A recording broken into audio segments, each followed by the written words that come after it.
What's going on? It's your boy Miles Cunningham. Shout out to Lucario. Shout out to all the supporters. Shout out to everybody on the Bad Boy membership. Remember, if you're on the Bad Boy membership, you get to see the Game Kings documentary first. All right? We have it set up that way as a thank you to all the people who are on the Bad Boy membership, because you guys are very vital to the operation, to the whole Bad Boy movement, you know what I'm saying? And we really appreciate you guys. So we set it up as a thank you to make sure you guys get to see the documentary first. So if you want to make sure you see the documentary on September 1st, get on the Bad Boy membership and, support the game. You feel me? So this is another installment of personal care versus looks. Personal care versus looks. And today what I want to talk about is money and money management. Right? So money and money management. Now, so there's a few ideas about money that I want to talk about before I even really get into it, right? And the first thing is that being cheap can be very expensive, right? A lot of people are always looking for the cheap way to do shit. They're always looking for the hookup. They're always looking for, they always want to buy a cheaper product thinking that they can get over, and sometimes you just got to spend the money.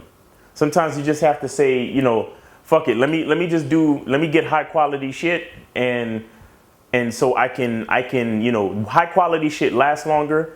It will serve you better and serve you more effectively. Right. So being cheap can be very expensive, because here it is. You spend money on the cheap shit, but then you have to buy it 3 and 4 times. You understand what I'm saying? Like, say you're fixing up your house and they say, well, if you use marble floors, that's better than using laminate floors. And you're like, oh, but the laminate floors are cheaper. But so you rent your house out to a woman with, 6 kids, and your laminate floors get ate up after 6 months. When if you have bought the marble floors, it could have lasted you 12 years. You see what I'm saying? So it's just something to consider. It's just something to consider that being cheap can be very expensive. Buying cheap shit can end up costing you a lot of money, right? Another thing about money is that you have to remember that money, there's a reason why they call money currency, right? Money has to flow like currency, like electricity. In order for electricity to work, everything has to flow. And what I mean by that is, don't be afraid to spend money. I mean, it can also go with what I talked about before, as far as being cheap is, being cheap can be expensive. But what I'm really saying is that money has to flow. Money has to go out so money could come in. You have to put money out so money could go in, could come back to you, right? Some people might say something like scared money don't make no money and stuff like that. But the point of the matter is, money has to flow. If you're sitting there trying to hold on to all your money, chances are no money's going to come to you, because you're not in the game. You're not in the flow of money. You have nothing to do with the currency of money. You have nothing to do with the flow of money, because you're trying to hold on to all your money. You understand what I'm saying? You're being stingy, you're being cheap. You understand? And that doesn't allow you to be a part of the process of money being made, money being spent. It's a process. If you run a business, if you do anything, you have to spend money. And then as you spend money, money comes to you. You understand what I'm saying? Whether you spend money to go to work so you can work your job and get paid at the end of the week. You understand? You spend money to buy clothes so you could work your job and then so you could continue to get paid. Or you spend money to buy raw materials so you can, put it together and make a product so you can sell it and get money back that way. You understand? Or, if you flipping houses, you have to spend money to buy a house, or, buy it on credit, buy it in some sort of fashion to acquire the property. Then you fix it up and then you flip it. Point of the matter is, it's a flow. Money has to flow. That's why they call it currency. Okay. And never be afraid of the cost of doing business. If you want to do business, you have to understand that there's always a cost of doing business. James Brown once said you got to pay the cost to be the boss, right? You got to pay the cost to do business, period. Whether it's taxes, whether it's the cost of raw materials, whether it's, transportation, shipping, anything. Bottom line is the cost. There's always a cost to doing business, and never be afraid of that. it's a part of the game. It's a part of the situation. Like, for example, talking to females, the cost of talking to females sometimes is getting rejected, right? So, but it has to be done. You have to increase your mouthpiece. You have to increase your talent when it comes to talking to chicks. You have to, talk to different chicks to find out what you like, what you don't like, different things like that. You have to learn how to develop a thick skin socially when dealing with women. So that's why you have to talk to a lot of women, get rejected, and keep it moving. You understand? Because you have to build up that strength. You have to build up that mouthpiece. You have to build up that tolerance for bullshit. You understand? Because let's face it, dealing with women, a lot of times you're gonna get faced with some bullshit. So you have to build up your tolerance for that type of bullshit, and so that's a part of the cost of fucking with women and trying to be successful with women and things like that. You know what I'm saying? But there's always a cost of doing business. Never be afraid of it. You see what I'm saying? And then another thing is, use your money to transform yourself into the highest version of yourself. Some people say that money doesn't change you. It just makes you more of what you already are. You understand? Money doesn't necessarily change you. It just allows you the power to really do and go after the things you really want. You understand? So the point is, the best thing to do is to understand who you are, understand your identity, and use money to become the best version of yourself. You get what I'm saying? Like, invest in yourself, right? I talked about Cologne. I talked about personal care, even oral health. Sometimes going to the dentist costs a little bit of money. You got to invest in yourself, right? Sometimes it costs a little bit of money to get yourself a new wardrobe, get yourself a car, get yourself a nice apartment, get yourself, new equipment to conduct business, right? It costs money to travel, right? To experience new things, to put yourself in different positions, right? You have to put yourself in environments that are conducive to making money. Like some people don't really like playing golf, but people who know understand that a lot of business deals are made on a golf course. So what happens? A lot of people start playing golf, you know what I'm saying? So they can hang out with people who are making money. They put themselves in new environments, and you do that by sometimes you got to spend money. You got to use money to put yourself in certain positions. You understand? You got to invest in yourself, invest in your purpose, your focus, and manifest what you're trying to do. You're trying to be in the rooms with the millionaires. Sometimes you got to put out some money to be in that room so you can talk to them, so you can, pitch your idea, so you can talk about what your business idea is, so they can, like Shark Tank or something like that, but, just a little bit different. If you just want to be in the room so you can network with certain people and things like that. You have to use your money to transform yourself into the best version of yourself and put yourself in the best situations to make more money. You understand? Another thing with money is to have patience, because of one function of money is time. It takes time to make money. You understand? So if let's just say you're trying to buy something that costs $1,000, but you only make $250 a week. What you have to do is you have to be patient. You have to wait 4 weeks until you could get the $1,000 so you can buy that thing that costs $1,000. You understand? And a lot of times we forget that. A lot of times we want things right now, and we don't really take into consideration that sometimes money takes time.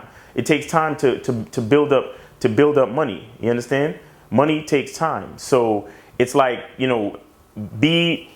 be aware, be patient, and understand that it takes time, and don't rush anything. You understand? Because sometimes, we all know about those people who win the lottery and they go broke within 6 months. They go broke within 3 months. Why? Because they don't understand the patience that it took to get to a certain level of money, because they got it all in one shot. So they don't really understand that, they didn't understand the levels. They didn't understand, going from, having hundreds in the bank to thousands in the bank to, tens of thousands to hundreds of thousands in the bank. They didn't understand that. They didn't understand the patience and the management and all the skills that go into, building up that type of wealth, building up those type of resources, and the respect they should have to manage those type of resources, and the strategy to manage those type of resources, because they received the money all in one shot. So they like, oh, well, I received it so easily, so I can spend it easily, and so they don't have a certain level of respect for the money, so they go broke. They go broke right away. So it's like you have to understand patience. You understand? You have to understand patience with money. Understand that money is also a function of time. Money is also a function of time. You make a certain amount of money in time. Like, for example, if you own property and you're renting it out, you're making a certain amount of money every month. You see what I'm saying? So you have to strategize and use game to make that be a part of how you manage your money and how you spend your money. You get what I'm saying? So you have to also look at the time factor and have patience, right? So, and then another thing about patience is to understand that you have to go at your own pace. You understand? Like, you might have a friend or somebody that they have a business, but they're making $1,000 a week, where you make $250 a week. So they make 4 times as much money as you in a week. So they get to go out and buy this and do that and go on trips and blah blah blah. And you're looking at them like, damn, like, it's fucked up, blah blah blah. He gets to do that and I gotta wait and this, that, and the third. But it's like patience, right? You gotta have patience. Everybody goes at their own pace. You understand? Your path is your path. Your journey is your journey. It's built for you. You understand? Maybe he's reached a point. Maybe your friend reached a point where he can deal with that type of money. You understand? Or maybe not. Maybe he'll have all that money and he'll be a fool and fuck all his money up. But you still there, slowly making your $250 a week. And then by the time he turned around looking at you, now he's looking at you like you're the one in power, because he fucked his money off because he thought he was good because he was making $1,000 a week when you was only making $250 a week. But because you had more patience, because you understood your journey more clearly than he understood his journey, you're actually doing better than him in the long run. You see what I'm saying? So you also have to understand that everybody has their own journey. Everybody has their own path. Everybody has their own pace when it comes to making money. So be patient and don't be checking on another man's pockets. Check on what's going on in your pocket. You see what I'm saying? So another thing is wealthy people, they make money or they make new investments to pay for liabilities, right? So for example, you might say, man, I want to buy a car. I want to have a second car. Right? I want to have a sports car or something like that. Right now you're driving like a regular car, but you want to have a sports car, right? What wealthy people do is, instead of going out and buying the sports car, they make another investment or they start another business. And based on the success of that business, they use the money from that new business to buy the sports car. So they don't have to actually go into their savings or spend any money that they already have in order to get that new thing that they're trying to get. You get what I'm saying? So set up, you have to have patience, you have to strategize and set up your finances so you can use assets to pay for liabilities. You get what I'm saying? Because a business is an asset, a sports car is a liability. So you have to understand the difference between assets and liabilities. You know what? Real quick. This book is a good book to read on that. This book is definitely a good book to read on that, talking about how to think, how to strategize, and how to get your money right, and how to get to success, right? And another good book, speaking about assets and liabilities, is another book called Rich Dad, Poor Dad by Robert Kiyosaki. You understand? I read that book when I was really young, and it opened my eyes to a lot of stuff. So the thing is, strategize the allocation of assets in order to acquire more liabilities. You understand? Liabilities meaning things that you find pleasurable, or learn how to acquire liabilities that also work as assets. Like, so for example, you might want to have a summer home in Los Angeles or a summer home in Hawaii, right? But hey, you're not going to be there. You're not going to be there all the time. So why not Airbnb that summer home? And then you spend time in your summer home when you want to spend time in your summer home. But all the other time that you're not there, you're Airbnb-ing it. So it's always making money. You see what I'm saying? Like, have thoughts like that, where it's like, even though it's a liability, it's still an asset. It's still an asset because whenever you're not there, it's making you money. You get what I'm saying? And then always try to have enough game to make the best use of the money that you already have. You understand? The most valuable money is the money that you have. You know, a lot of times we try to bank on what we think might happen and money, and we counting on getting a loan, and we counting on this and we counting on that. But the truth is, the most valuable money that you have is the money that you have. You understand? Is the money that's in your pocket. You understand? So understand the power of that and try to use that to the best of your abilities. Try to strategize, or like I said, or have patience and build up your money and then use it, you know, in a way where, you know, it can benefit you the best way, right? But the most important thing is to understand that using the money that you have, that's the most important money. The money that you actually have access to, that's the most important money. Try not to make plans based on, you know, what depending on other people's money or other people's situations. You have to look at what you can do and what is in your power to do and how that could get you to the next level. And then sometimes you got to have patience, where you might take a small step in the direction that you want, have a little bit of patience, build up more money, and then take another step. Have some more patience, build up a little bit more money, and take another step. You understand? You have to have patience. You have to go at your own pace, right? Right. So yeah, you have to have a great understanding of what to do with the money that you already have, right? And so there are a few things about money management that helps you to do things. I mean, there are a few things I want to talk about with money management. So you got to save your money. That's one thing you got to do.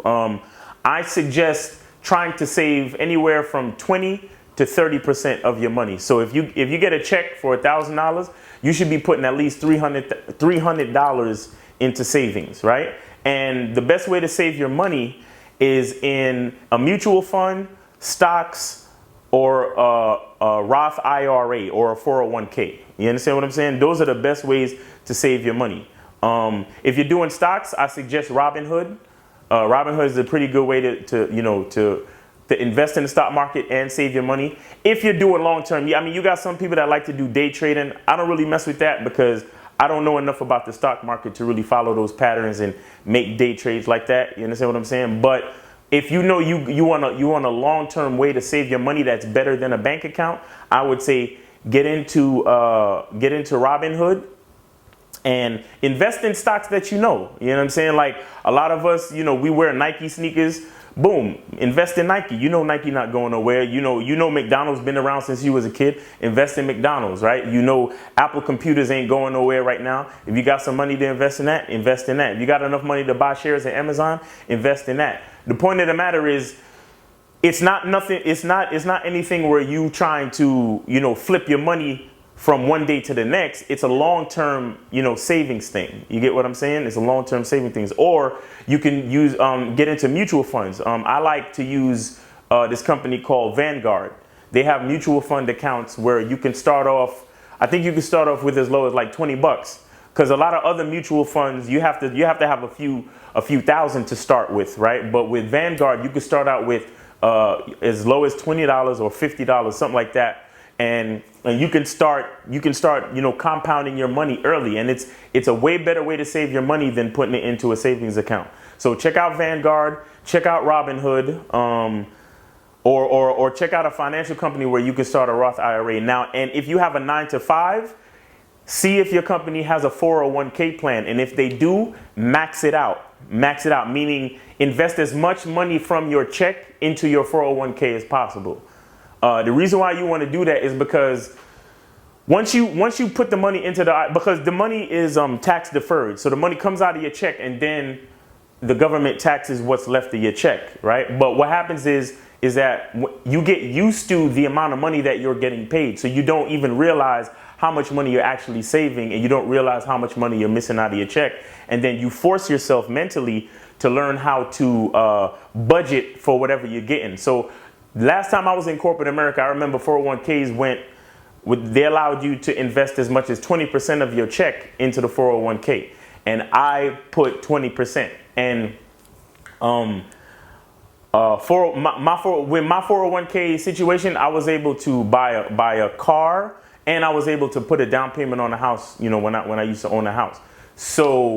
And that's something that helped me out in life a lot. You understand? I mean, with 401ks, you're not supposed to really take the money out until you retire. But sometimes, if you're willing to incur a penalty and you need the money to make a big move, like buying a house or a car, the money is there for you. You see what I'm saying? So it's another way to have a little bit of wealth. Or if you get into trouble and you need to pay off debt or whatever, it's a good way for you to have money set aside, right? So yeah, if you have a 9 to 5, if you got a corporate job, find out about their 401k plan. And sometimes some companies are they are really good companies where they might match your contributions, meaning that if you put $5 into your 401k, the company puts $5 into your 401k. So instead of just putting $5, you're actually putting $10 into your 401k. And stuff like that can be very powerful once the money starts to compound and things like that, right? So I said invest in stock market, check out Robinhood. It's the easiest way to do it because you can do it right on your phone. Invest in mutual funds. Check out Vanguard mutual funds because you can start out with a very low amount of money. And if you have a job, check out their 401k plan. Or if you don't have a job like that, try to set up a Roth IRA. A Roth IRA is something like a 401k plan where you can invest in it and then you can use that money when you retire. Check out life insurance plans if you have a family, if you have kids. Most life insurance plans are pretty cheap, anywhere from $20 to $40 a month. But if God forbid something was to happen to you, your family, your children, or whoever you sign as the beneficiary can get hundreds of thousands of dollars when you die. You understand what I'm saying? So that's another good thing. Try to invest in property. Try to invest in business. Everybody should have a side hustle. I mean, the internet is here for us to use, to build businesses, come up with ideas, to have a side hustle. You can have a 9 to 5, that's cool, but you should have a side hustle too that has something to do with a passion or interest. You know what I'm saying? You want to make t-shirts, you want to have a YouTube channel, you want to sell shit on Amazon, whatever you do, invest in yourself and invest in business where you have a side hustle, right? And like I said, invest in property. Everybody's trying to rent spaces right now. Look into Airbnb. Look into buying property so you could put it on Airbnb and make money that way. Or there's a lot of different ways for you to be a person who manages properties and stuff like that. So property is another good thing. Use your money to enrich yourself, invest in yourself, and educate yourself. If you have a career, make sure you spend money to become certified. Stay up to date on your profession. You understand what I'm saying? And spend money on fitness. If you're trying to lose weight, spend money to buy good food. Maybe get a personal trainer or a gym membership, or get some workout equipment.